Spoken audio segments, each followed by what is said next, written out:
Hello, everyone. Really lovely seeing everyone here today. Welcome to Writing, Researching and Surviving Sexual Trauma, a Creative Response. And this is the final public event in Winnie M Li's Writer in Residence program here at the SHaME project. I'm afraid I've got some really boring housekeeping to do, so just bear with me for a minute. Basically, this event will be recorded so that you can watch it later if you want, if you found something particularly interesting, but we'll only be recording the speakers. So if you're here as a guest, you don't have to worry about combing your hair or anything like that. We have closed captioning and also live transcription available, bottom right of your screen. We also, on the right-hand side of the screen, we have the chat function there. Pop anything you want in there, questions, comments, feelings, whatever you like. We will have some time at the end of the entire session. So if there are questions, we will pick out a few of those to discuss, but please use that chat function. You all know this, but this is an event where we're going to be talking about sexual violence and trauma. So this can, of course, cause distress. If you do want to pop out for a while, please just feel free to. You all would have been sent a safeguarding statement, but if you don't have it with you, it's just now being popped in the chat as well. Just take care of yourselves. And finally, we are live tweeting this event. So please join us and tweet. The hashtag is #SHaME without an A, so SHME _ clear lines. So welcome so much to everyone at this event. I can see some names I know, but if you're new here, really particularly thrilled to welcome you to this finale event. It's an event run, of course, by SHaME, which is an interdisciplinary program or project funded by the Wellcome Trust and based at Birkbeck, University of London. And I guess the SHaME project is unique in the sense that we focus on medical and psychiatric aspects of sexual violence. And we have particular expertise in the UK, US, Spain, France, Ghana, and Kenya. But today's event is really special for a number of reasons. I think most important, of course, it's the finale event celebrating the wonderful Winnie Li, who's been a writer in residence with us for the last few months. And we're going to hear quite a bit more about that in the next 90 minutes. This event is also co-run by Clear Lines, which Winnie founded in, I think it was 2015, which is the UK's first festival dedicated to addressing sexual assault and consent through the arts. So it's a really interesting thing here. Today, we have 4 panelists that you're going to be hearing from.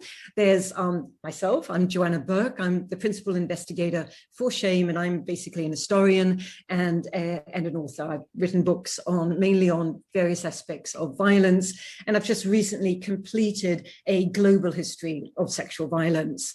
Then we have Ruth Beecher, who is a founding member of SHaME. She's a postdoc in the project, and she's an historian, I guess.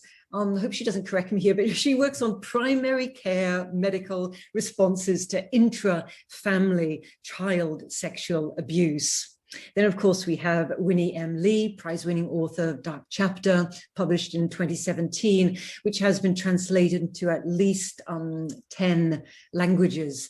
And it's a novel based on her own sexual assault. She's an activist and also a founder, as I mentioned, of Clear Lines. And we also have Clare Shaw, poet, performer, tutor in creative writing, and also the co-director of the Kendall Poetry Festival. So fundamentally, as I mentioned earlier, today is meant to be a celebration of Winnie's writer in residence. And she's been with us for a few months, and she's been curating a few really amazing events. I know that some of you have come to at least some of these events. I'll just briefly say what they are so that everyone knows what we've been doing the last few months. We've had some public events. We had one on sexual violence and criminal justice systems, where a really interesting discussion between between the psychologist Amina Memon, me as an historian, and Winnie about justice and, of course, injustice, emotions and evidence, and the lived experiences of rape trials. There was another public event we had which focused on literature and trauma. And there we had the graphic writer Una, the poet Shivani Ramlohan, and memoir writer and philosopher Susan Brisson, who in conversation with Winnie really talked about how creative writing can do things, do different things that academic, legal, and even medical studies really can't. Now, those are the two public events. They can all be watched on our website, so please just take a look. But in addition to those events, we had two creative writing workshops where members of SHaME and Clear Lines discussed the differences between academic and creative writing, how to create characters, and we experimented with free writing. And later today, we're going to be hearing a collective poem that emerged out of that workshop. There was another workshop that was on the emotional labor of working on sexual violence. And this was really primarily directed at helping academics not only think about ethics, but also strategies of self-care and questions about how we can write for wider audiences. And I think, everyone who's participated in this, it's really been an exceptional collaboration in which Winnie has enabled us, and all of us here who participated, to reflect on the role of writing in confronting the trauma of sexual violence and abuse. So I want to start now with Winnie. Can you just tell us a little bit, Winnie, about how you decided, how you chose these particular events, and what you see as the role of creative writing and the benefits that it gives in terms of addressing issues about sexual abuse and trauma in emotionally powerful ways? Yeah, I mean, it's quite random, right? So, I suppose as and this will come out, during the course of the next hour and a half, like I kind of function as both an academic kind of, and obviously a survivor and an activist and an artist, I suppose, as a creative writer. So I am very slowly getting my PhD in media and communications around the uses of media engagement by rape survivors as a form of activism. So that's like slowly happening in the background while I'm doing all this other stuff you just spoke about, like the workshops and writing my own material, creative material. So I've always kind of found it strange that, there's so much work being done in the academic sphere around sexual violence, as you yourselves can attest to, through a whole bunch of different disciplines. So, history, psychology, sociology, and many others, legal studies, you name it. And every single one of those different disciplines is like working in their own different way, and all that knowledge doesn't necessarily get connected together. And then you have, survivors who have lived experience, some of whom may also be academic researchers or not, but some of them are also working, directly in the field. It's like offering frontline services at rape crisis centers, or end up becoming therapists or mental health trainers in their own way, or becoming, artists who engage with the issue in the work that they create in theater and visual art, in poetry, for example, song, right? So there's all these different ways in which we are addressing the issue of sexual trauma, either through lived experience or through academic research. But then I often don't find that those sorts of conversations are happening across the different fields and across the different industries or even academic disciplines. So for me, I always thought that was weird. And then when I found out that you guys existed, the SHaME Project, I was like, oh, this is amazing. It's an interdisciplinary group of people who are working on this issue, but they're also open to working with artists and activists. So for me as a writer, writing's always been my form of self-expression as an art form, right? I mean, I'm not a very good visual artist. I'd be terrible at dance or anything like that. But, writing is sort of my go-to form of expression. So for me, it was just the default for dealing with what had happened to me. So when I survived my rape and dealt with the aftermath, and that was 13 years ago. And then the aftermath obviously was many years after that. Writing was what I did to make sense of it and to kind of deal with my emotions and to try to make sense of the world that I was now living in post-rape. So I did that kind of writing. And a lot of that writing is just like stuff I scrolled into my journal, which I never want anyone to see, right? And then years later, I'm like, okay, I'm going to start writing some other stuff, which I think maybe the public can see now. And so eventually some of that turned into my novel, Dark Chapter. So I'm aware of the fact there's different registers of writing, and writing serves different purposes for us as individuals and also as professionals, right? But at its heart, yeah, at least for me as an artist, it should be about self-expression. But obviously academics do a lot of writing, all sorts of peer-reviewed articles and academic chapters and then drafts of things. And, it's a very iterative process when you're trying to get a monograph written or, a peer-reviewed article written. And I often wonder if okay, is there any room for self-expression in that? Generally, I find not. You guys can, weigh in on that as an academic. But I kind of felt like, writing is a tool that's been used by so many different people across different professions. If you're working in the third sector and you're trying to raise grant money for, to fund the services you're providing for rape survivors, you got to write some kind of grant application, right? So writing is such an important tool for communicating, and yet it's done in different ways. And for me, it's only really creative writing that allows you to tap into the emotions there by either inhabiting a character and inhabiting that character's perspective on life, their attitudes, the different emotions they're going through, or just allowing your imagination to kind of run a bit wild. And I think kind of imagination and empathy are very closely tied, and that's those two things, imagination and empathy, are what allow us to kind of connect to the human experience behind sexual violence. I'm very interested in that. If I can just follow up, and then we'll go on to maybe Claire's poem. I mean, you talk about empathy here, Winnie. I mean, can you just explain in detail about how you personally, in your own creative writing, how you set up to develop empathy with both with your readers and of your readers? Yeah, I mean, I guess when I say empathy, so let's contrast that with academic writing, where sometimes I read psychology articles where they've performed experiments. I don't know if that's the right term, but there's been a study with rape survivors, and like obviously if that person's a psychologist, they must be somehow interested in the emotion, I'd hope, right? But then the article itself is so quantitative, and like n equals this number, and I know that's that number of rape survivors that have been interviewed or taken this questionnaire, and it's so dry and quantitative that it's really hard to imagine that they're even talking about people who have gone through trauma in a certain way, right? So it's all like kind of, I suppose, scientific method and very objective.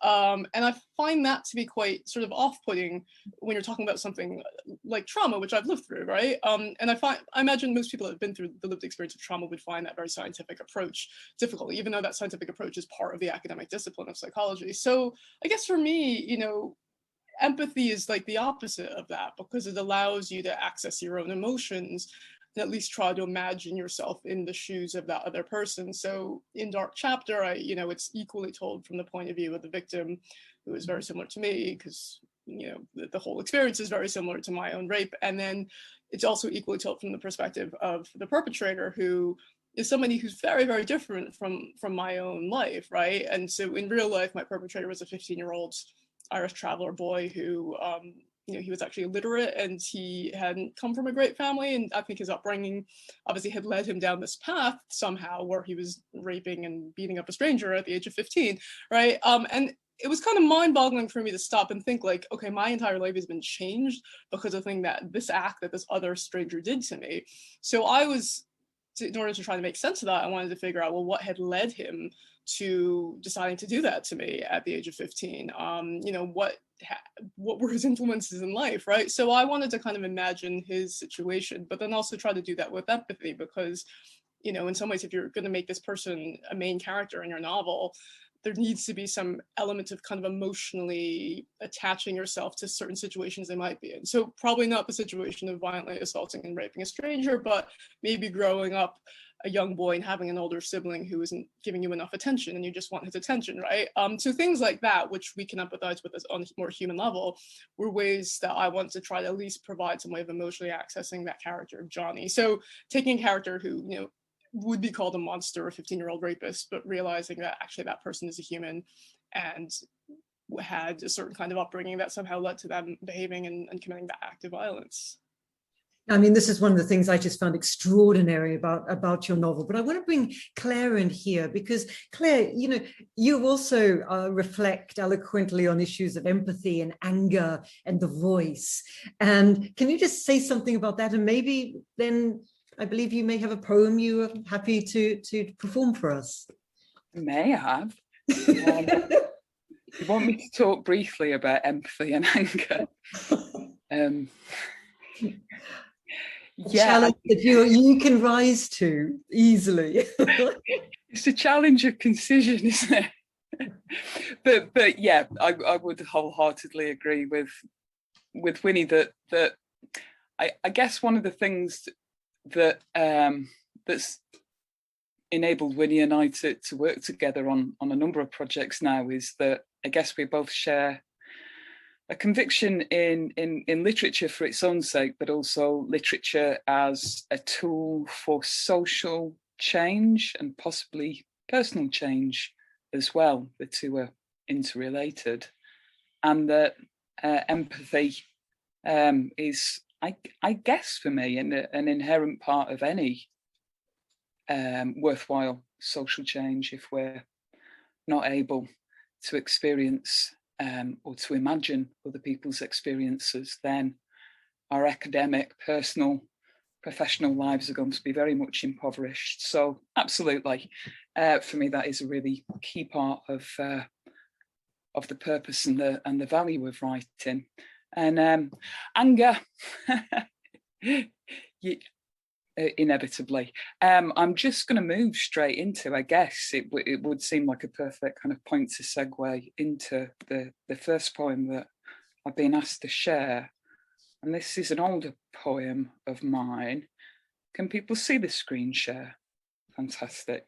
I like using screen share. I think it's just a great habit to get into because it means that everybody can participate. And also when you're working with poetry, it's such a limited word art, it's such a limited art in that all that we are working with is words on a page.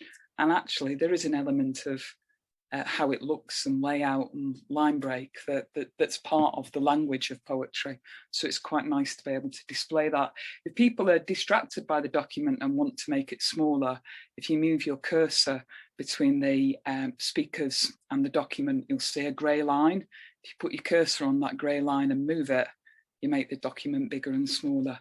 This is a poem called I Do Not Believe in Silence. Because tonight, however I try, I cannot get downstairs without waking my daughter. I do not believe in silence.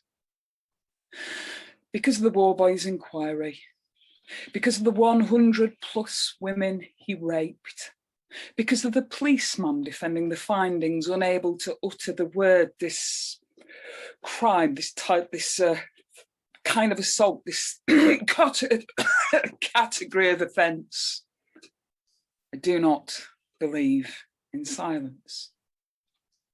Because of the stairs and the banister's crack, the sound of the lock and my hand on the door, the 50-tone creak, the magnificent echo of light switch and click. Do not believe in silence.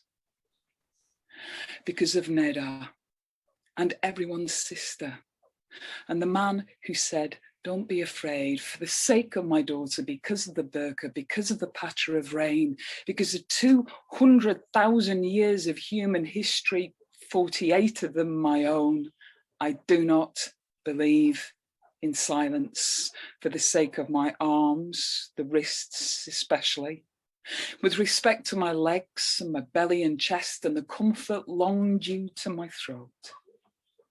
Because of nightclubs at 1 a.m. and shouts in the street and feet in pursuit and shops that don't shut, because of sirens and the dealers downstairs, because of Levy and Akhmatova, because of the blue-lipped prisoner, the itch and the scratch of my pen. I believe in the word. I believe in the scrabble of claws on uncarpeted floors. I believe in my daughter's complaints. I believe in the violin, the E string, the seesawing bow, the cello straining its throat. I believe in the heart and its beat and its beep and the dance, the trace on the screen. I believe in the volume of colour turned up and my blood, which was always too loud because of the nights and the sweats and the same rowdy thoughts, because of that one afternoon when I nailed my own voice to the air, and because there was nobody listening, and through it all, bird song and the sound of cars passing. I do not believe in silence.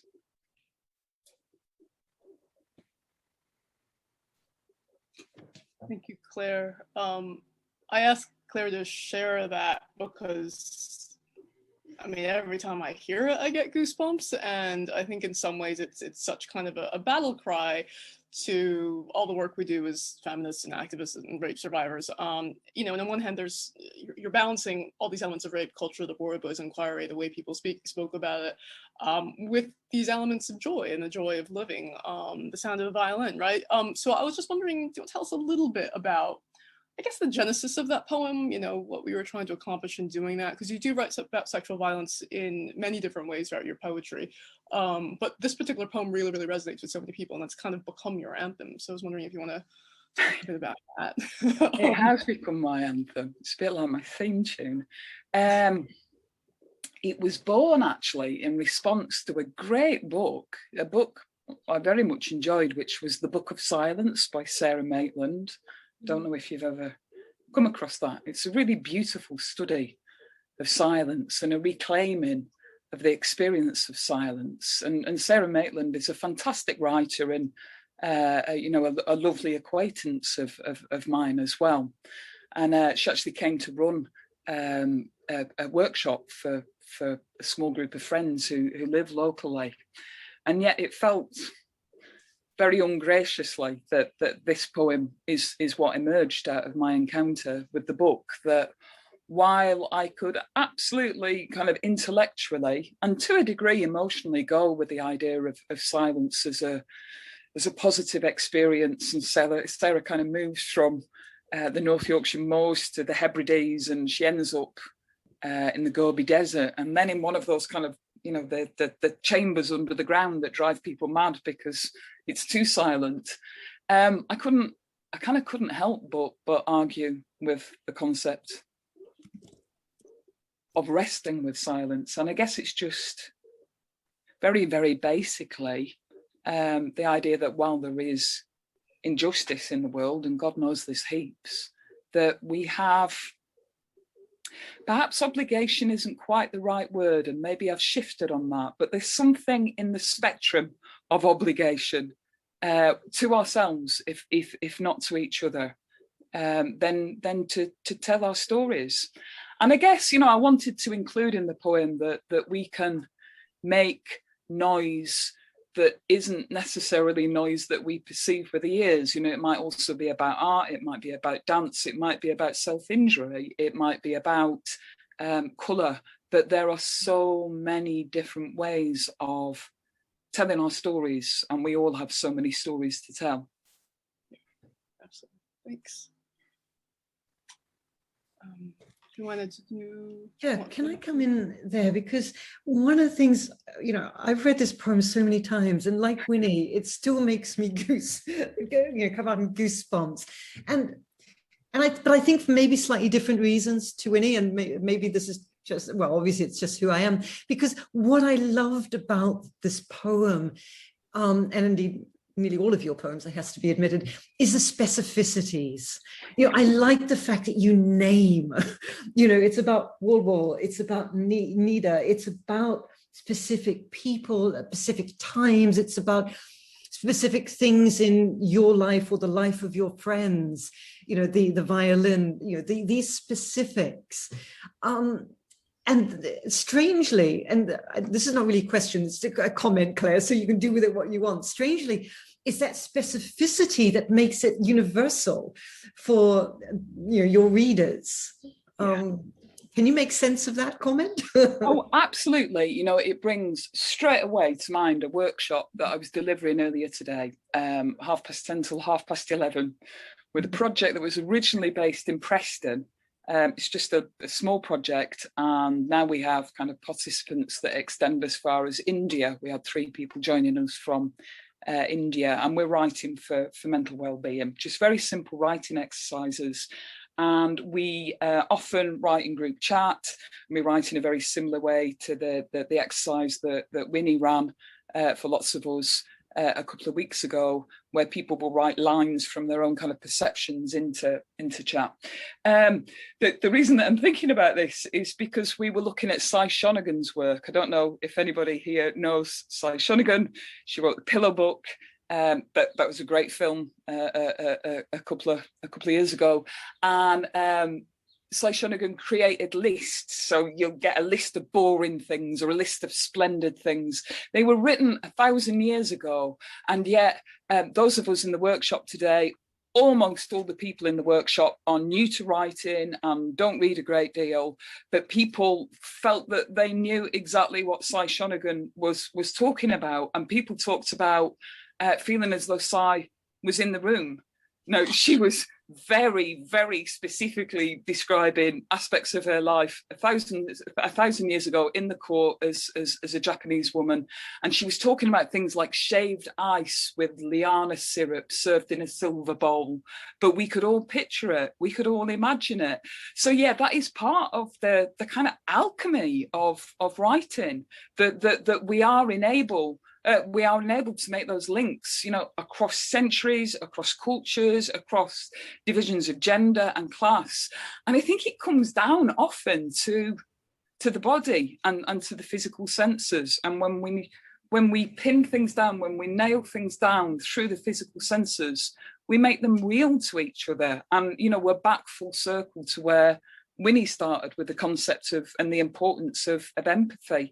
Making things real to each other is really powerful. Look, we're going to come back to you, Claire, in a few minutes. I'm going to change the register ever so slightly, because before we come back to poetry, art, the creative process, I think we want to take a pause here to think about what Winnie's Writer in Residence project actually did for us as members of the SHaME project. And I've been speaking to members of the SHaME team, and it's really, really interesting how, and this does link to what you were just saying, Claire, but also what Winnie was saying about that, you know, the events and talking about these things are really challenging as well, or can be really challenging, as well as enriching. And certainly Winnie's events with the SHaME project really forced us to address what is sometimes really uncomfortable kind of perspectives, but she also provided us with the emotional, intellectual, creative resources to do this in a safe, exciting, friendly environment. And for me, speaking for me personally, I think Winnie's workshops on poetry were particularly helpful in kind of expanding my way of thinking about the variety of languages and images that even, you know, an academic historian like myself can actually use, that are available for me to communicate ideas and experiences of sexual violence. Those of you who are joining us for the first time, you may not actually know, but we've never actually met, or sorry, members of the SHaME project have never actually met Winnie. All of these things took place, of course, post-COVID, and therefore online, and in context of isolation, social distancing, that actually some of us, or nearly all of us, found really quite stressful. So these events that she ran were incredibly empowering for us, providing us a really important space to discuss the emotionally difficult aspects of our research. And, you know, those who are listening who are also in academia, you'll know just how rare that is, that we get to be vulnerable in many ways by doing that sort of thing. I mean, some colleagues I spoke to told me that these Winnie's workshops gave them confidence to experiment with different kinds or different ways of writing, and indeed to do the kind of non-academic writing that they had actually enjoyed before they came to the academy. But also, I think we shouldn't underestimate the very practical tips that Winnie provided to us. I think one of my colleagues put it best. She said, it's been a wonderful experience and has absolutely added so much joy and creativity and new ways of thinking to my life this year. We're so grateful to Winnie for being a part of us for these months. And of course, we have no intentions of letting you go, Winnie. Ruth, I believe you had some comments you wanted to add to this. Yeah, we had some really wonderful events, and it was just such a luxury to have that space and time to try and think and learn more about how we can do justice as scholars to interrogating acts of sexual violence or coercion that are sometimes repellent and overwhelming, you know, when you're doing the work. And I think Joanna's kind of alluded to this, but we were challenged to leave that zone at the bottom of the page where we fill up our footnotes and our evidence. And we had to kind of leave that behind and try to write creatively and to leave our laptops and use pens and paper, which I got my fountain pen out. Very good. And I think all of us as early career researchers, and I know I'm really old to be in that category, but at Birkbeck, we welcome all ages to learning. We all remembered times in the past where actually we had loved free writing and we'd somehow lost that sense of freedom and creativity in our kind of anxieties about learning how to be a good historian or learning how to be a good anthropologist or sociologist, etc.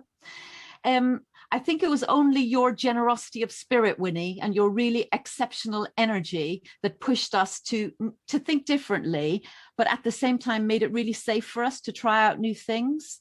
And we really appreciated that. And I think not only you, but at various events, we had the honor of sharing a virtual room with some incredibly powerful and talented women. And it was just such an honor. And I wanted to mention one event, which was our literature and sexual trauma event. And Una was there, and she talked about the drawings and text in her graphic novel, Becoming Unbecoming. And audience members, if you haven't read it, it is magnificent, and I urge you to. But one of the things she said was, and I'm quoting her now, much of the drawing is quite metaphoric because although it's a book about rape and murder in a period of time which was extremely violent and misogynistic, that's not now, by the way, that's meant to be the 1970s. There's very little violence depicted in the book directly. And I've done this because I wanted to be restrained in a way that challenges people. It kind of draws them in rather than repelling them. And of course, this is what we're all aspiring to do as scholars as well. We want to kind of reveal specific truths. We don't want to paper over the crimes that have been perpetrated, but we don't want to be gratuitous. We don't want to cause further distress to those who've been assaulted or abused. And we also want to have a real world impact. So there you need to be able to empathize with people, as the panel has also said. And listening to Susan J. Bryson talk about what Mariam Kaba calls the criminal injustice system and how that cannot be the answer to gender-based violence really resonates in a week when we learned that fewer than 1 in 60 rape cases recorded by the police last year in England and Wales resulted in a suspect being charged. And I just wanted to end by paying my respects to Shivani Ramlochan, who came to us all the way from Trinidad and Tobago. And she read from her magnificent book of poetry, Everyone Knows I Am a Haunting. And she talked about what compels people to great heights of power that they then go on to abuse. And she described that as a human failing, so a common human pot from which we all draw, but said that then the ways in which we act on it and are held accountable for it are so involved in misogyny and racism and xenophobia. And she told us that people often ask her, when are you going to stop writing rape poems? But she says that because the people who are mandated or choose to wear vestments of protection do the exact opposite, she will continue to write rape poems, because there will never be a point in time when I can be silent, even if I could choose. And to me, that is so powerful, and it kind of sums up an issue of responsibility, that this is not just an issue for victims and survivors, it's an issue for each one of us, and that we can't be silent about that. Thanks, Ruth. And that actually goes really nicely to what I was going to ask next. I really want to talk or develop a conversation between you, Winnie, and Clare about your creative practice and your practice as survivors. I mean, both of you draw on personal experience in your work, and highly traumatic events and experiences. How does the act of writing affect you, you personally?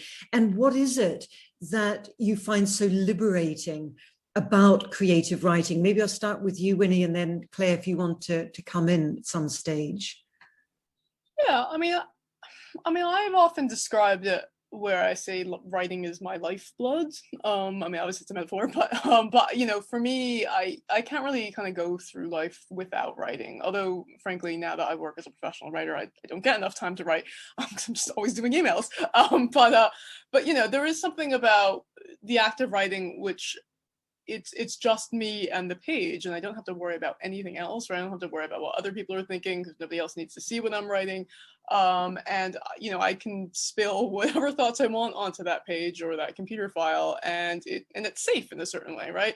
So, you know, for me as a child growing up and dealing with, like, you know, all the angst that adolescents have, you know, for me, my diary and, you know, being able to type something out on the computer was key. That was, I guess, my form of therapy, right? You know, and so that's kind of developed from there, where, you know, it's not just about spilling out, you know, my anger now or my angst, but it is about, you know, the act of writing, which somehow allows me to formulate different thoughts, to inhabit other characters, to imagine other worlds. And that's a kind of freedom that I don't get when I'm not writing. I mean, I can try doing that through like drawing or some other thing, but, you know, just it's the fact that if I wanted to, I could shut myself up in a room with a piece of paper for 5 minutes and get a huge amount of just peace and joy and creativity from simply those 5 minutes, right?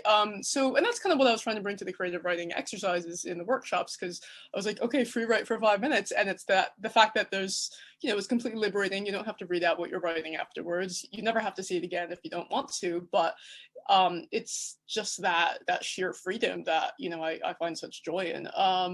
Yeah, and then later on, you go back and you look at it and you're like, okay, I could use this for something, or I can kind of tweak it, you know, somehow for the public to read. But I mean, I guess I've been writing for my entire life. Well, I mean, since the age of whatever, 6. And so it's become sort of my go-to way of expressing myself. And so when I go through something like a trauma as momentous as the rape and the aftermath, it was inevitable that I was going to write about it. I love that use of joy, the word joy that you use all the time. Clare, do you want to come in here and give a response? I'm loving hearing the birds in your background. If Sorry anybody about that, I can't shut them up. They're full of joy. Lovely. I've got 3 pet rats who are currently eating a cheese pasty, if anybody's wondering what the sounds are in my room. Yeah, I mean, similar to Winnie. Again, writing as my lifeblood. I guess in some ways, very basically, it's about recognizing that, you know, most of us have our thing, whether it's kind of food or textiles or art or gardening. We all have ways of making, and it's the act of creating, isn't it? And there is something for me incredibly visceral and tangible and oh, look at that. See, I end up doing that because there's something about poetry that to me is very, very close to sculpture. There's something about the kind of texture and physicality of language in poetry that really speaks to me. But I guess I just feel very, very lucky in that the thing that happens to be my thing, which is words, is so closely related to the making of meaning. You know, I know that dance makes meaning, and I guess gardening and cooking do in their way as well, but words are such a direct route into the making of meaning. And for me, that's where writing kind of shifted from being something that was enjoyable and expressive into being something that was life-saving. And that for me was something about narrative and being able to shift. My experiences of sexual violence began in childhood, and continued from there. And it was about being able to shift the narrative of myself as somebody that was wicked or to blame or wrong or disordered, and being able to write my own story. So it had a very liberating and saving effect on my life. Yeah, I mean, literature changes worlds. Winnie, how do you envisage a different world that your writing can change, can bring into being, I mean? I mean, okay, that's a pretty grand claim. Like, I don't think my writing, like, you know, I've written one novel so far, and there's a second one coming out next year, but I don't think, like, you know, sorry, what did you say? PhD? Yeah. I mean, so, and it's called Complicit, and watch out for it in April next year, blah, blah, blah, that whole sales pitch. But I mean, I think for me, it's like, you know, fine, I've written 2 novels, great. You know, I mean, there's people who've written many more. So it's maybe a grand claim to think that, you know, the world is going to be changed afterwards. But I guess if we whittle it down to the issue of sexual violence, you know, for me, it was the fact that, you know, we hear about sexual violence, we hear about rape all the time, right? And I grew up, you know, I lived 29 years of my life not having experienced that, and then, but, you know, obviously heard news reports, read news articles about women that had been raped, and kind of sort of knew of people in my friend circle who had things happen to them, but it was never stated outright. And then I turned 29, and then this thing happens to me, and I was violently assaulted and raped by a stranger, and it was all over the news at the time. And it was this sudden kind of, you know, I mean, loss of innocence isn't the right word, but it was a sudden kind of rude awakening to, like, this is the reality of sexual violence, and it is out there, and it may be something that happens in your life when you least expect it. And it is a very random act, and I have to stress that again. You know, it's never something that the victim's responsible for. It's because you simply happen to cross paths with the perpetrator. You live next door to someone. That person happens to be in your family or your friend circle or your workplace, or literally for me, I happened to cross paths with my perpetrator when I was hiking one day. So it's that randomness of it that really kind of shakes your worldview. And for me, the only way I could make sense of it was by writing. And I kind of, in some ways, maybe wanted people to read the novel and realize, like, okay, no, this is how life-changing that kind of trauma is. This is how wrong all the dominant media narratives around sexual violence are. This is the kind of work that a survivor has to get through to be able to get to the other side. And for them to kind of maybe be a bit more aware of the different struggles and the different stories that any person they're sitting next to on the bus or any person they know may be going through. So I think it was hopefully trying to, like, lift a bit of that kind of cloud that I had hanging over my head for 29 years, so people become more aware of the reality of sexual violence. But then again, that's just based on my own experience, and there's many, many other experiences out there, which is why when you read a different memoir that casts a different perspective on that kind of experience. And so I think it's, you know, the key is obviously just to read lots, and, you know, to realize that there's a whole diversity of experiences out there and a diversity of ways that people could react to that kind of trauma.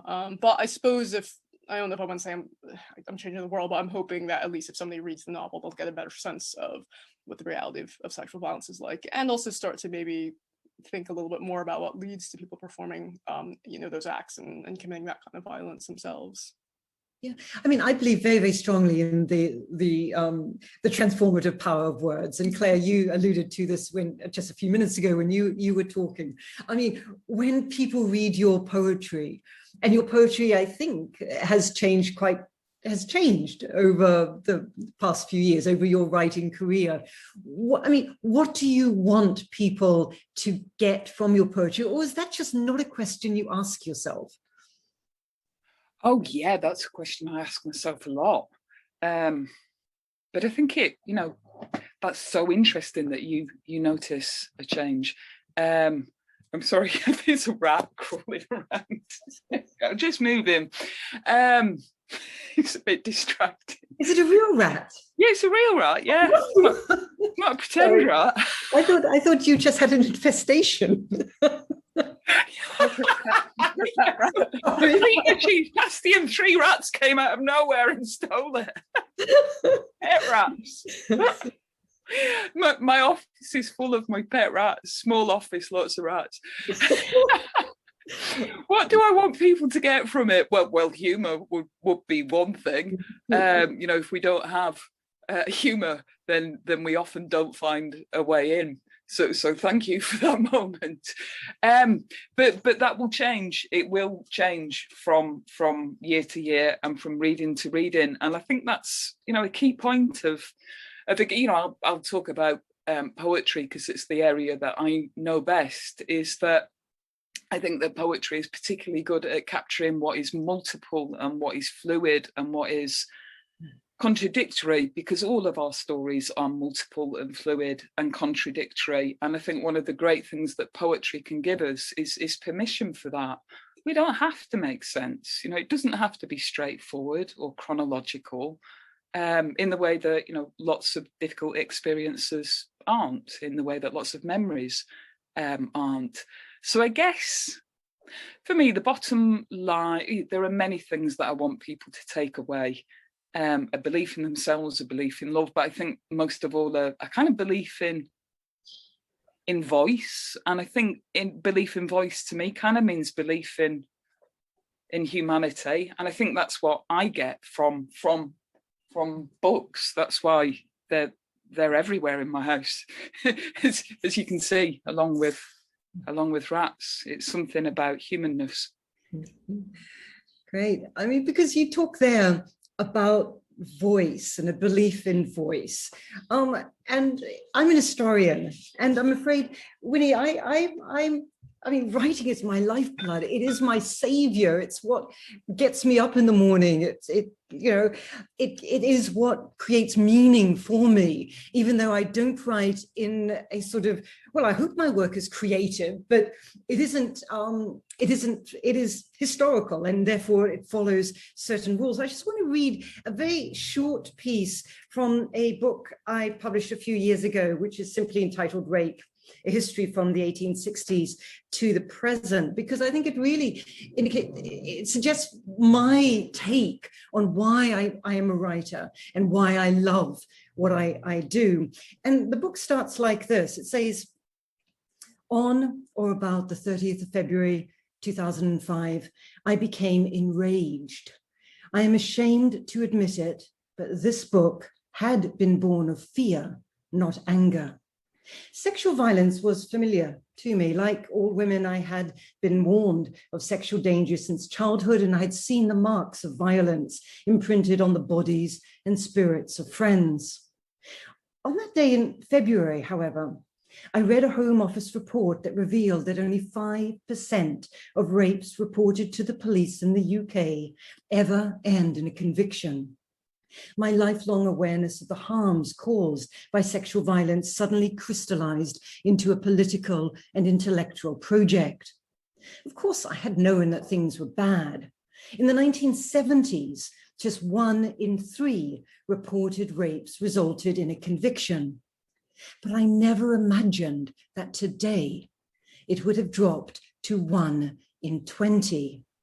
Men are still getting away with rape, despite 3 decades of rigorous feminist lobbying and extensive law reform.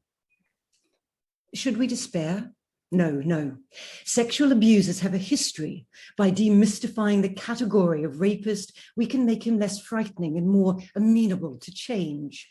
Through the invention of a new politics of masculinity, we can create a future in which sexual violence is no longer inevitable. And even though I wrote those words, ages ago, they still remain my ambition and, of course, the goal of the SHaME project. I mean, one of the most important ways forward, and this is reflected in your work, is to exchange shame for empowerment. And this means, of course, giving voice to survivors. there are, as an historian, there are major, and sorry, as anyone writing in this field, there are major ethical issues involved. But, you know, for me as an historian, I think that just because nearly all the people I write about are dead does not actually eradicate my responsibility towards them. But again, as an historian, we are always faced with silence and silencing. And historians often lament the absence of that victim's voice in the archive. But I'd like to suggest that this is often because actually we are not listening carefully enough, or we are actually too impatient to deal with the fragmentary bits of evidence that we have. And, you know, everyone here in this room knows that rape, trauma narratives are by their nature often fragmentary. I'm just going to give you one example that I picked out today from the distant past to give you some sense of what an historian does or can do with some of these fragments. And I just want to take us back 1829. It's rural Cork, Margaret Corcoran. She appears in court and she's testifying to being raped by a neighbor, Jeremy Murphy. And there's a huge amount of detail there, which I can't go into. But what is really interesting is that, you know, 1829, in halting, yet really, really eloquent tones with a very strong Irish lint, she tells her stories. She refuses to be silenced. So at one point, the judge laughs and he asks her, "Were you in great passion with him for that naughty liberty he took with you?" And at this point in the proceedings, the court proceedings, she suddenly rises up.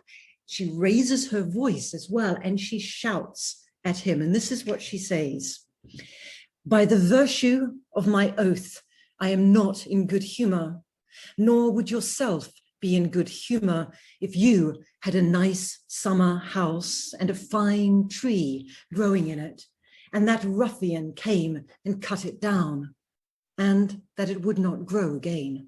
Faith, you would not laugh nor be in good humor, as I proved clear to you all that he cracked my character. I expect compensation from an honest judge and jury."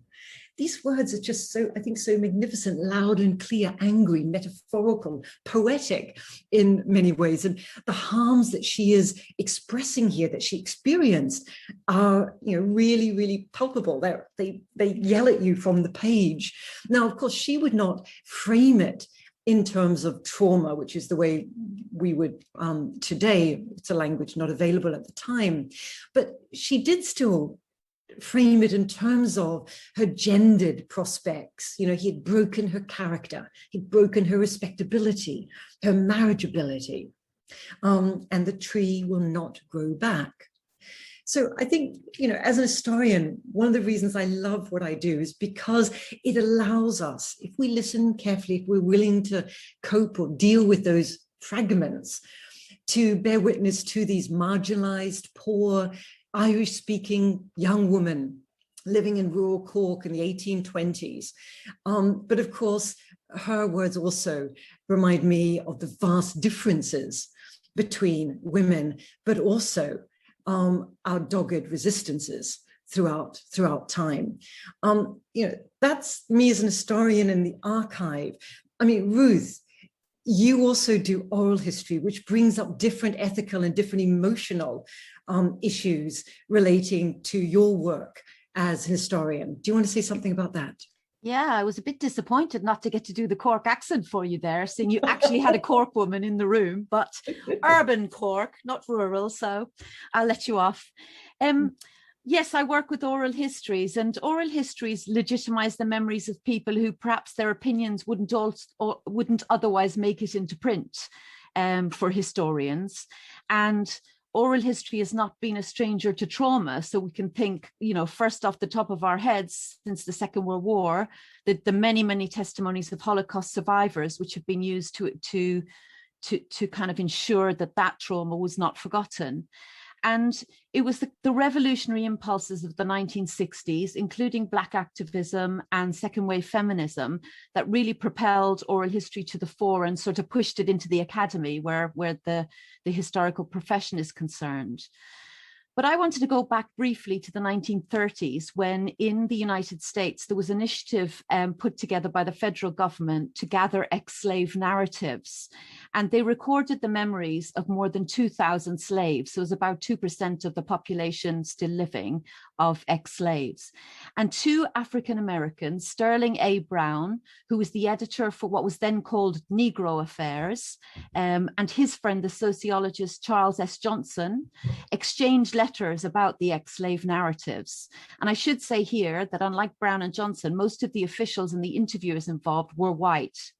Johnson had been contacted by a Washington official, and I'm quoting now, and Johnson says, he wanted me to select very carefully and find one, i.e. an ex-slave, who wouldn't get over into controversial matters, because many of them, you know, being old, have bad memories and remember only bad things about those days. And Brown wrote back, and he replied that it reminded him of the dear old lady who found that each ex-slave narrative she had collected had contained something about whipping or cruelties. So she cut that part out from all except two.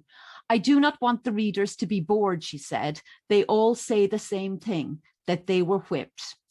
Now, this ironic exchange, which took place almost a century ago, reminds us of our ethical duty to reach out to a broad constituency and to those less often heard, but more often victimized. But it also reminds us that survivor stories can appear to become tropes. They can become stories that you feel you've heard before, and that you may wish to switch off from, or you may conflate them all into one experience.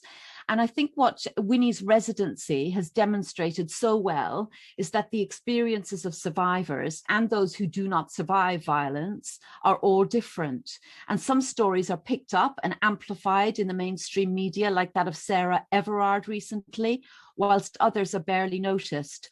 Older women, trans women, people of colour, those with intellectual or physical disabilities. And lastly, I just wanted to mention a recent reflection by Jennifer A. Kramer. She's the director of the Oral History Center at Louisiana State University. And when COVID, surely the most traumatic and long-standing event in recent memory, when a COVID stay-at-home order was issued for the state, Kramer suspended all of their in-person oral history interviewing to protect the health of their narrators. Now, many of them were elderly. And she was repeatedly criticized by a particular individual for her decision, and this puzzled her. And after much back and forth, it emerged that for her critic, her decision evoked the silencing of those in the gay community during the HIV/AIDS crisis. And because of this, Kramer was reminded that, and I'm quoting her, trauma never sleeps and can reawaken at any time, even in, maybe especially within, an oral history project. And Kramer's advice for interviewing during crises and pandemics is very useful. After all, sexual violence is a pandemic too. Thanks. I mean, I think these sort of ethical issues that Ruth and myself as historians face, I mean, there is some shared ethical issues with creative writers like you, Winnie, and Clare, but there are also maybe some things that are specific to that creative process that you do. And I wondered if either or both Clare or Winnie want to briefly talk about that aspect of your practice. You mean, sorry, ethical issues tied to creative practice, or? Ethical issues tied to writing about sexual violence. There's a lot. I don't even know where to start. One of it is duty of care to yourself, because, and obviously is what I spoke about as well in the emotional labor workshop for academics. Engaging with this topic, whether or not you're a survivor, but any kind of thinking or writing about it, or reading about it is emotionally draining, right? Because you're reminded of all the violence in the world. You're reminded of the injustice of the fact that somebody's life can be changed forever by a single act of violence, right? And how unfair that all is. And obviously, if you look at the historical record and if you look at the criminal justice statistics, like it's not cheery, right? Like the facts are not cheery around this issue. So there's a certain ethic of self-care when you're working on this issue, when you're writing about this, and that's something I've had to develop over time, I suppose. And then there's also, Ruth, you were talking about voice, and Joanna yourself as well, the ethics of whose voice are you going to inhabit and how you're going to inhabit it. So yeah, as a survivor, for me, it was very important to do justice to the survivor's experience in an authentic and very realistic way. But for me, I also wanted to inhabit the perpetrator's perspective. And I think it's also important to inhabit the perspective of a parent whose child has been raped, or a barrister who argues to defend an accused rapist. I mean, there's so many different angles to which we can view this issue, and there's so many different characters that we can inhabit, that I think it's important to not just be thinking about, okay, the rape victim, obviously there are many of us out there, but it's also important to think about how other people are affected by these issues, and the kind of the ripple effects of one act of violence then impacting not just one individual, but his family, her loved ones, her career, her workplace. So I think there's certain ethics about like which voice are you going to bring alive, I suppose, which is probably quite similar to what you do as historians. Yeah. Mm-hmm. Claire, I don't know if you want to come in here. Yeah, which voice you bring alive and recognizing. I think one thing I feel very keenly at the moment is I feel an ethical responsibility not to imply that there's only one story, or that I only have one story. It feels very important to me to emphasize that we don't have to get our facts straight or our stories fixed. And within that, within the point that Winnie makes, that there are multiple people and multiple voices in every story, and the point that you already alluded to, that some people are not around to tell their own stories, that in itself throws up a whole bank of ethical issues about speaking on behalf of other people. We can feel ourselves to be very, very powerful and altruistic in doing that, but when we speak on behalf of the other people, there's another layer of silence and this is also a very troubling aspect of creative writing. We create stories for people who are not telling their own.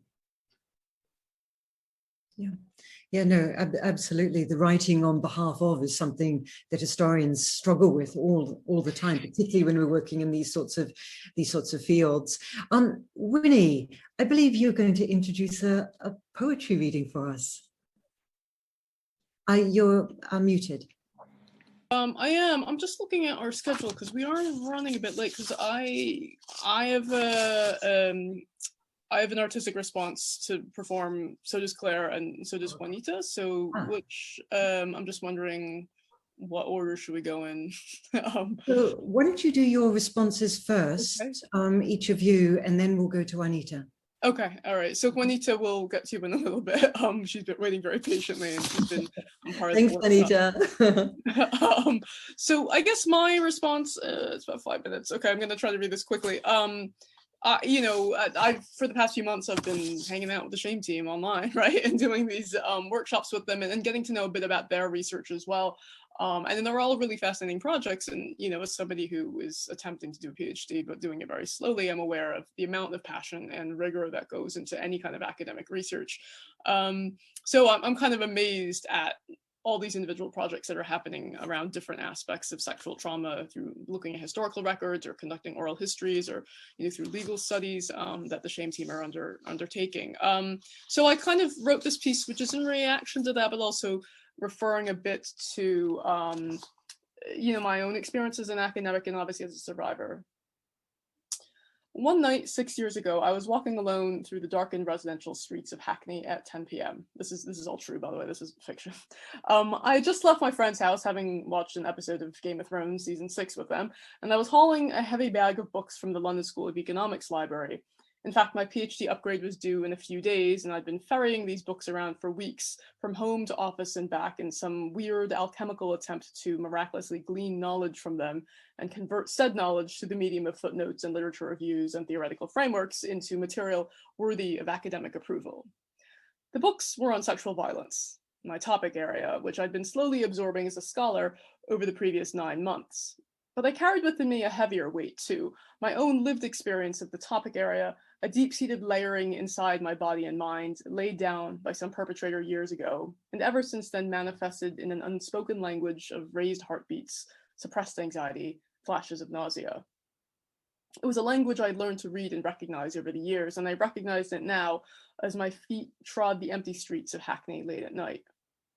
At 10 p.m. on a school night, there was no one else around. In the darkened areas between streetlights, my heartbeat quickened. I spotted a fox trotting on its own before slipping under nearby bushes.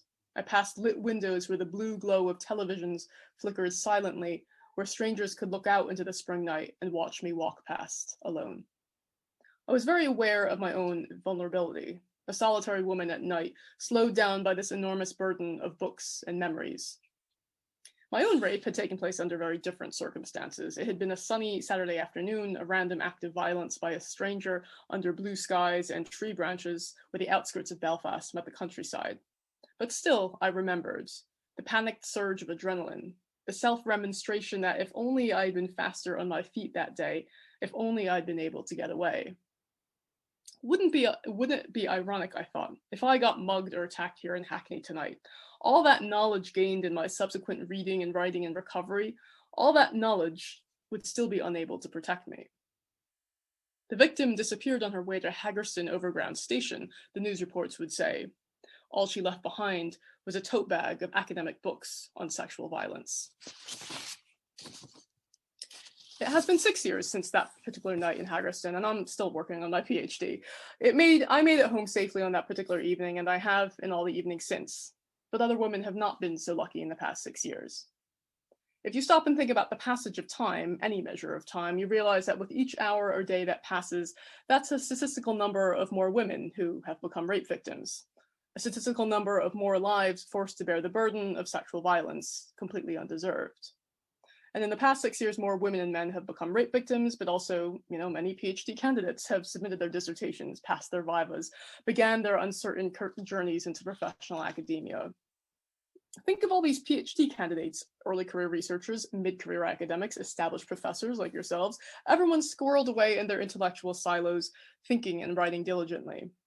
The academic disciplines are cordoned off: history, anthropology, sociology, psychology, literary studies.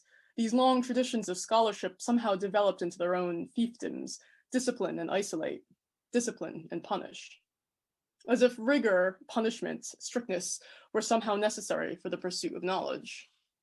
There are multiple meanings for the word discipline. The Latin discipulus, and I'm not a linguist here, so if there's linguists, you can criticize me, but the Latin discipulus, meaning pupil, student, follower, gave us the related word disciple. And the Latin disciplina means instruction given, teaching, learning, knowledge.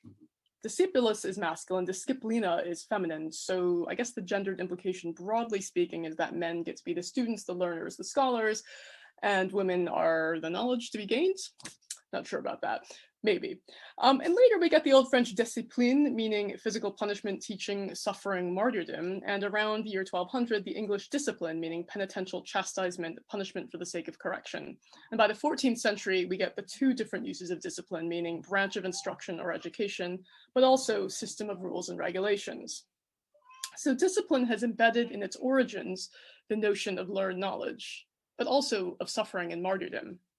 No wonder completing a PhD dissertation can be such a hellish experience. But if knowledge is suffering, that is something which victims of sexual violence are acutely aware of. Only some forms of knowledge get rewarded, and other knowledge goes unrecognized. I consider all the knowledge gathered over the centuries by victims unspoken, uncelebrated. There is no diploma signifying this knowledge gained, nothing that could be proudly framed and mounted on a wall. Victims and survivors do not get to don robes and march past the approving gaze of elders. But there is a graduation nonetheless, a gradual progression from one stage of one's life to another, moving forward from trauma to post-trauma, from paralysis and nightmare to reintegration and recovery. For me, that journey was more of an achievement than any degree or dissertation. So I think of all those unnamed women who became victims throughout human history, whose names were never recorded, whose traumas were never known. Perhaps their post-trauma lives were lived in isolation and suffering, or perhaps they found a community and reintegrated themselves into the world. And perhaps it was both, the weight of knowing carried by them through both darkness and light. We'll never know. We can study the historical records, glean the archives for some trace of their existence, but all their understanding has become lost to us. We can only hope to acknowledge what they learned, glimpsing their lives between lines of text, echoing in our own solitary footsteps late at night. Thank you. That was fantastic. Really, thank you very much, Winnie. Shall we just move straight on to Clare now? Thank you.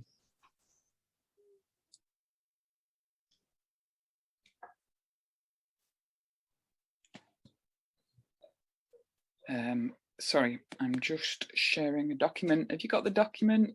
Is it shared? Cool. That's great. Just stop your squeaking rat. So in the last event a couple of weeks ago, Winnie talked about encountering the shrine of St. Winifred, who was decapitated as the kind of preferable alternative to being raped. And I thought that story was sort of fascinating. So I checked it out and I realised that she was one of hundreds, probably thousands actually, of women who were beatified and canonised for choosing death over dishonour. The language that's used within the Catholic Church is mind-boggling. And defensum castitatis is a surefire route to martyrdom and beatification. If a woman dies rather than submit to a rapist, she can be automatically beatified within the Catholic Church. And I was chatting about this, as you do, with my 13-year-old child, and she immediately kind of picked up on, but that means that like people that were raped should have just tried harder, or that there's something wrong, or yeah, exactly. And for me, it spoke very loudly, that story, about the way that our survival and our survival strategies, our coping strategies, have been pathologized through the years, whether that's, in terms of hysteria, or whether it's in terms of borderline personality disorder, or whether it's about, oh God, we could just go on and on and on. This poem makes lots of references to lots of Catholic saints who died rather than be raped, and so many of them are the patron saints of rape victims. I use the Catholic term despite not having been raped. There's a certain irony in that. Why you are not a patron saint of rape victims? Because you were raped, because you survived, because you were not Agnes. You did not have a lily in your hand. You did not hold a lamb. There were a few things you had to remember, and you failed. When night came, you allowed yourself to sleep. You were not holy. You did not grow a beard to protect you. Your hair was not very long. It did not cover you. You let yourself be carried away. God did not want it. You should have burned. The force of 10 horses should not have moved you. You should have stood your ground. Oh, you were not Maria. You were a house they entered because you did not lock the door. You were too afraid. You kept on breathing. You forgot how lucky you were. Why couldn't you just keep your knees together? Why couldn't you heal lepers with your touch? Why couldn't you fly? Why couldn't you bleed from your eyes? If you ran away, you ran too slow.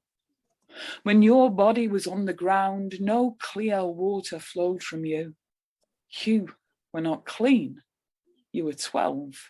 You were 29. You did dirty things. You did not keep your body clean from sin because you would not walk away from life. You did everything you could to survive.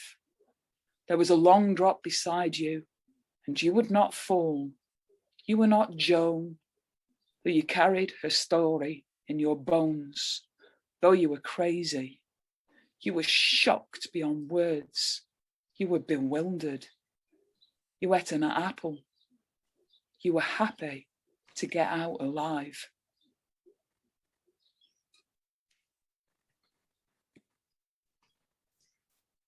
Thanks, Claire. It's a tremendous poem. Shall I hand over to you, Winnie?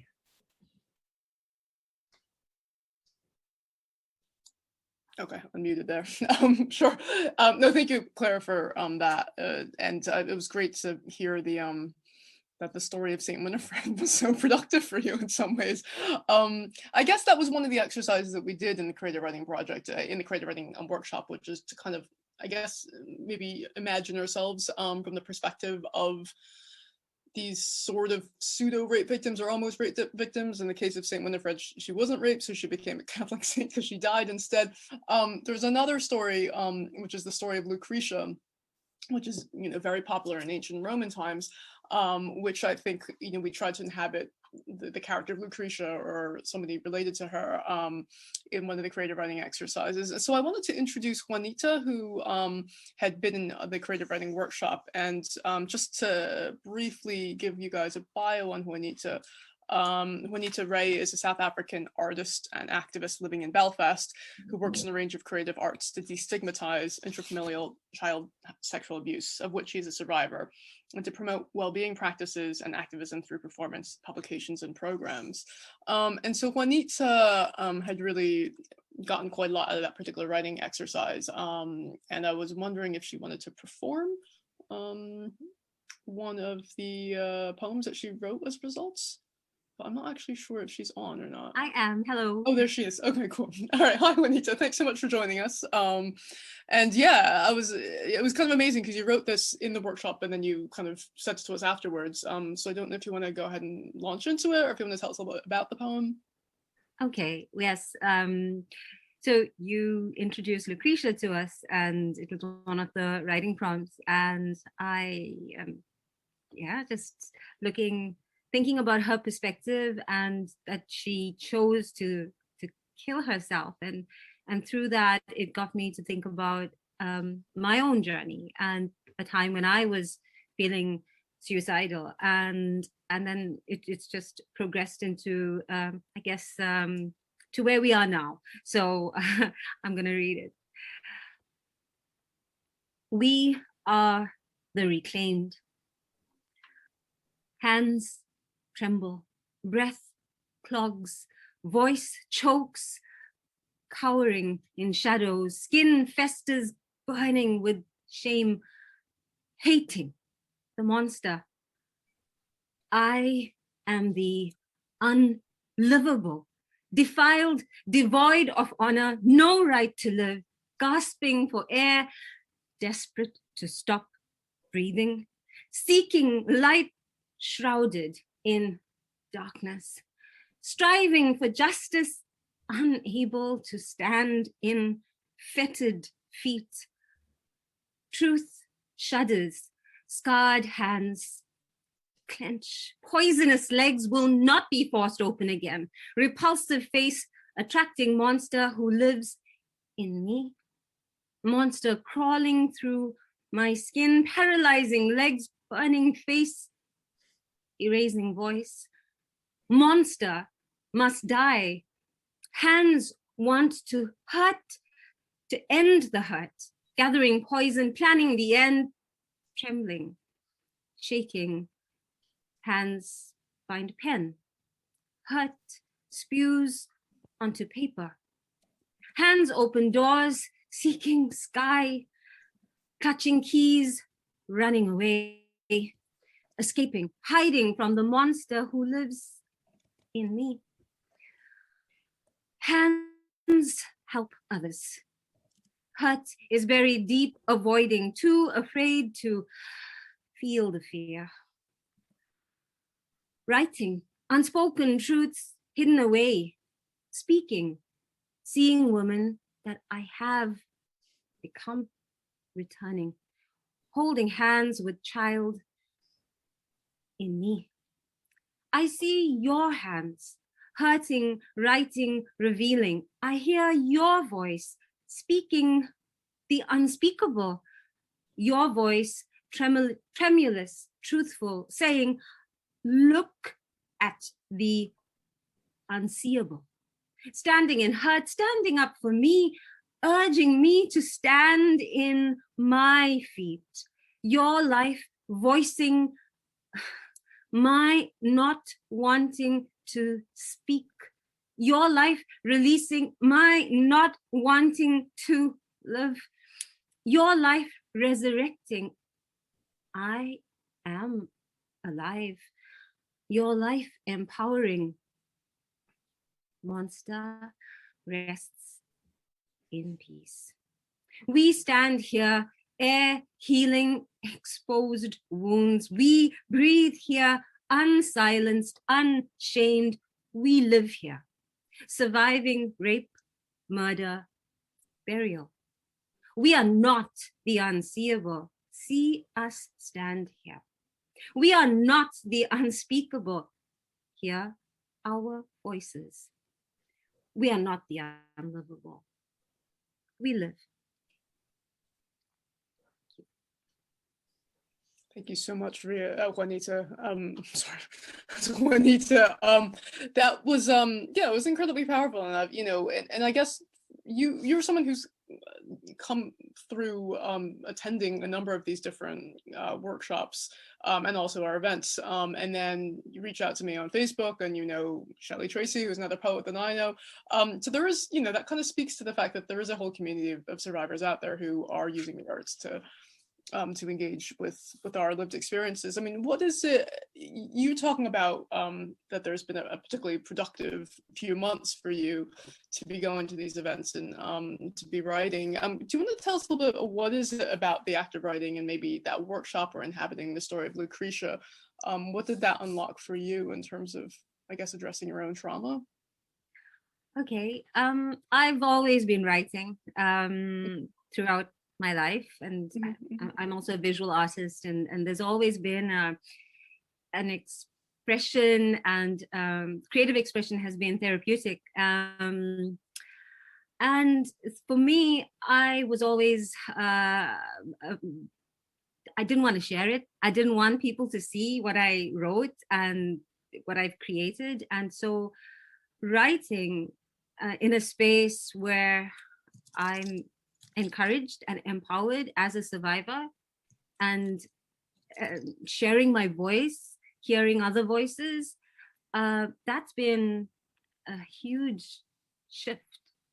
Yeah, I think that's the main thing, and that writing prompt, stepping into Lucretia's feet, it was extraordinary in that it really helped me to step more into my own feet, and that was one of the first pieces that I wrote, in which I went into that whole for myself in terms of the my suicidal feelings when I was younger, and how that was a part of it. Yeah, so I hope I've answered you.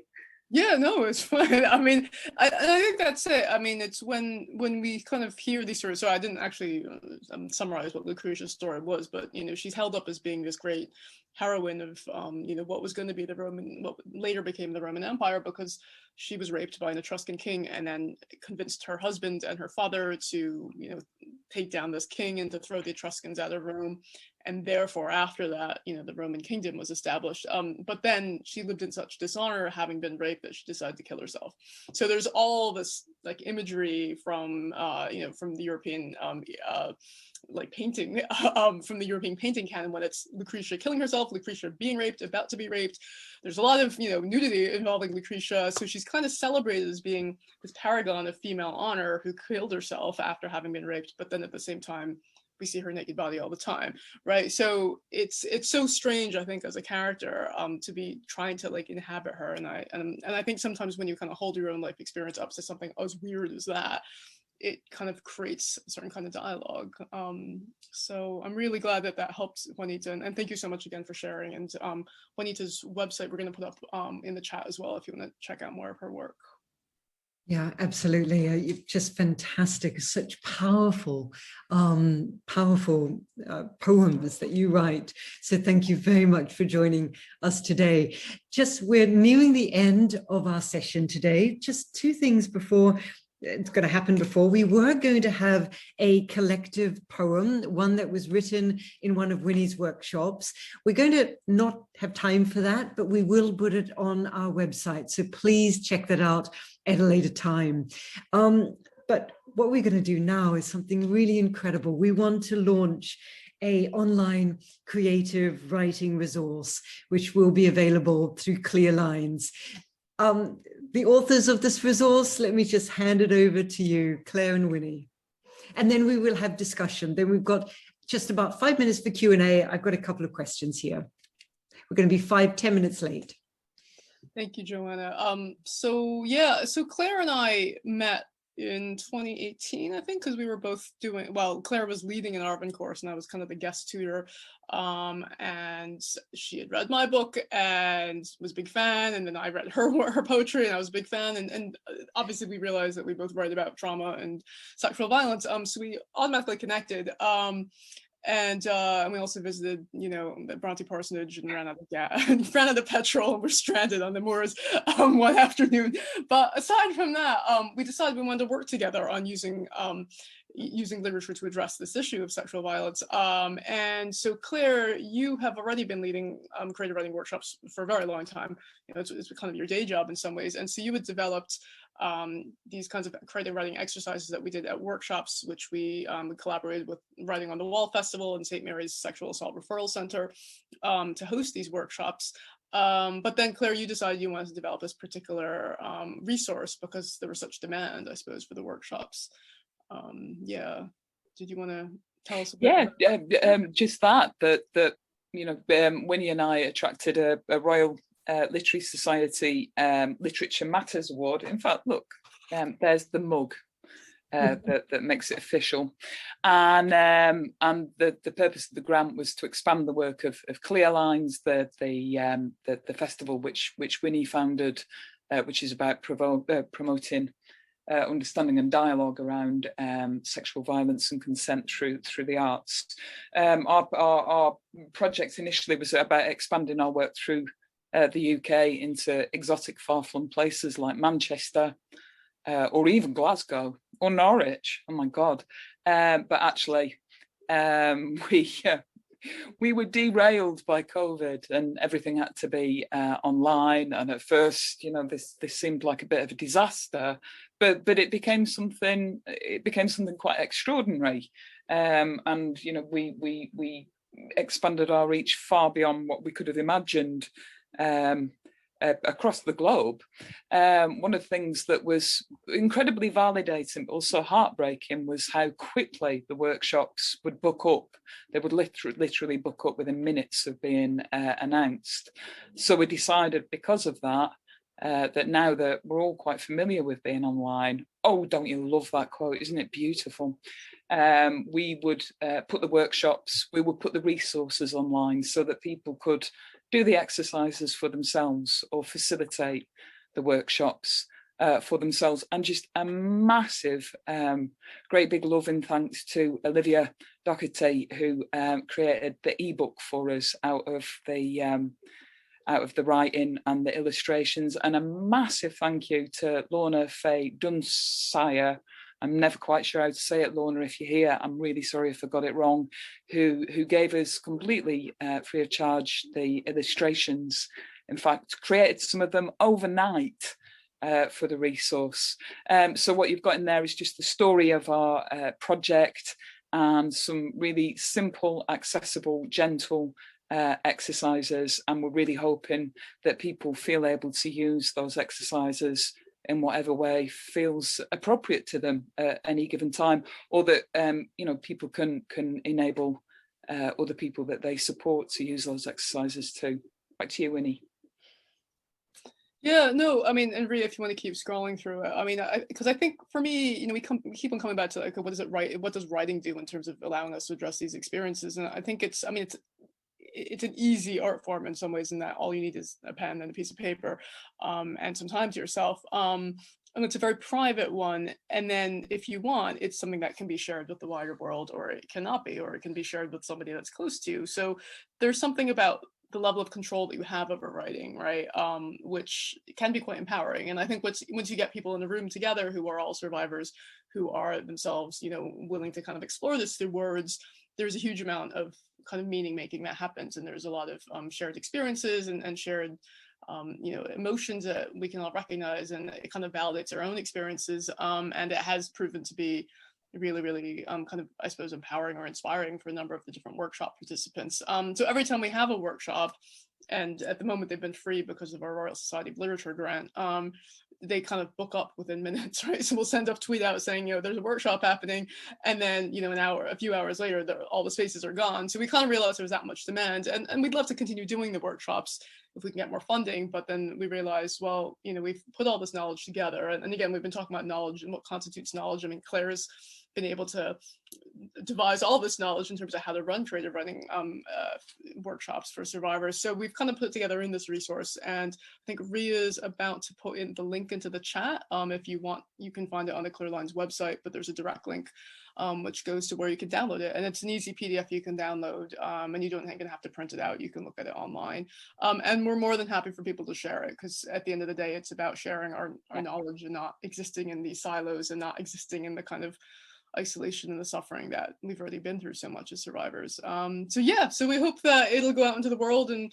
inspire more people, and kind of proliferate, and get more imaginations going. But I think thank you so much for making this possible for us to be able to speak about this, and also thanks to the Royal Society of Literature for allowing us to create this resource and make it available for everybody.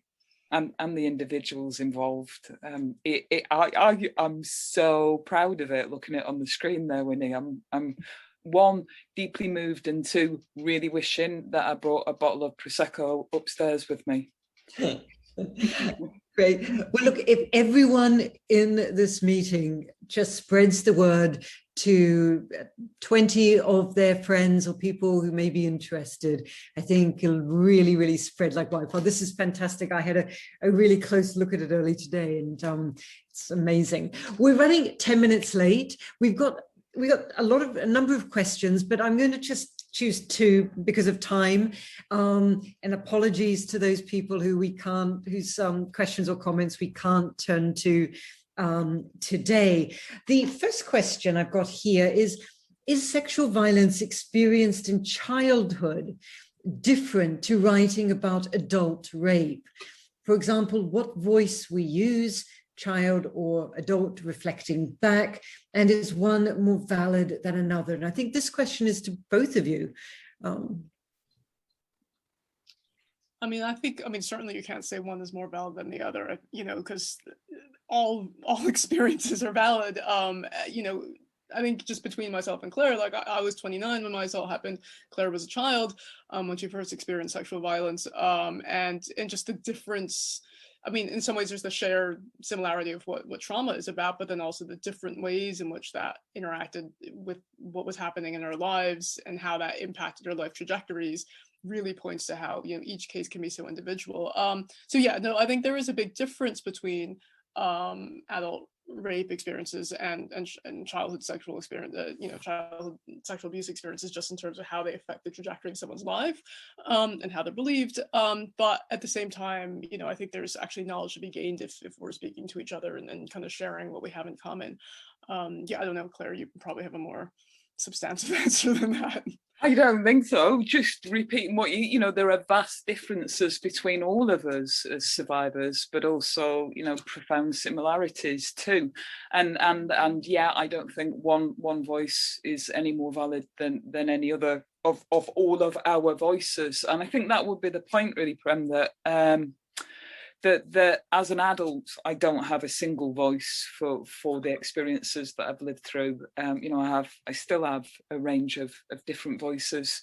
The story that I would have told about my childhood experiences at 25 is really different to the story that I tell now, and I'm sure that the story that I'll tell in another 20 years will be different again, and that's not about it not being true. It's about the way that story works. But yeah, I think there is a whole fascinating discussion to be had in terms of how we write about adult experiences and how we make sense of adult experiences potentially being different and similar to the way that we make sense of childhood experiences. Lots of conversations that we can continue to have. Great, thank you. The second question, and I'm afraid it will have to be our last before we sort of wind things up, is addressed to Winnie. And it's a question about genre. Why did you choose to write a novel rather than a memoir? And do you consider it a work of autofiction? And then in brackets, or is this even a helpful category for authors writing about trauma? Yeah, no, I mean, I think autofiction is a term you sometimes use. It's not a term that you wouldn't really necessarily go into a bookshop and ask the Waterstones employee, like, where's your autofiction section? But it, you know, generally it refers to fiction, which is autobiographical in some way or other. And yeah, I mean, definitely Dark Chapter is that, because half of the story, Vivian's story, is pretty much my experience. I've moved things around a little bit. I've completed some characters. But yeah, I mean, I wrote it as fiction precisely so I could inhabit Johnny's character, and which I couldn't do through memoir. And when you're writing memoir, there's a sense, you know, I mean, you're supposed to be true to what happened. And obviously some people write memoir in a certain way where things get conflated a little bit or things get hidden a bit, and there's a certain truth to what they're talking about still, but once you're dealing with memoir, you're constantly going to be kind of held accountable to like how close you are to the truth in some ways. And then with fiction, I didn't have that, right? You know, I wanted to be able to have more control over it and be able to move things around and be able to really inhabit this other voice, and not have to worry about like doing a huge amount of research. I still did research, but it gave me more control to be able to like have that freedom to, you know, think of what Johnny's childhood was going to be like, even though, you know, I knew nothing about my perpetrator in real life. I just knew a few facts. So I wanted to be able to exercise my imagination, and I can only do that by writing fiction. But like memoir is incredibly powerful, especially when you're talking about experiences of sexual violence. And I think for me, after my assaults, you know, what really saved me was being able to read other people's memoirs about their experiences. And so actually in the guide that Claire and I have just shared, there's some recommendations at the end. I'm happy to recommend other memoir written by rape survivors. And I think it was really, really validating for me to be able to read other memoirs written by authors who had gone through, in some ways, something very similar to me and were able to come out the other side. And at a time when I didn't think I'd be able to recover from that kind of trauma, I was able to read these other books and say, oh no, actually these other women have recovered and they've written books about it, you know. So there's something incredibly powerful about memoir. Look, thank you so much. Very unfortunately, we have to draw a close here because thanks to my appalling timekeeping, we're running late. And apologies to everyone there. I thought I could tell the time, but you know, at my age, I just really want to thank particularly the panelists here, Winnie, Clare, Juanita, and Ruth. You've been absolutely incredible, but also, you know, those of you who have joined us for this discussion, thank you so, so much, and for your contributions. And again, apologies, we can't get to all of them, but you know, you can follow us. We've got lots more activities coming up. The SHaME with Clear Lines has a great website, which is where this resource will be, but also the SHaME project website also has lots of resources, and eventually this recording will also be uploaded, so you can watch it again, you can share it with your friends, you can talk about it, you can argue with us, and we're not there to talk back to you, and you can just enjoy it. But look, take care. We look forward to engaging with you again, maybe in greater detail and greater depth, and have a lovely, safe evening. Take care. Bye-bye.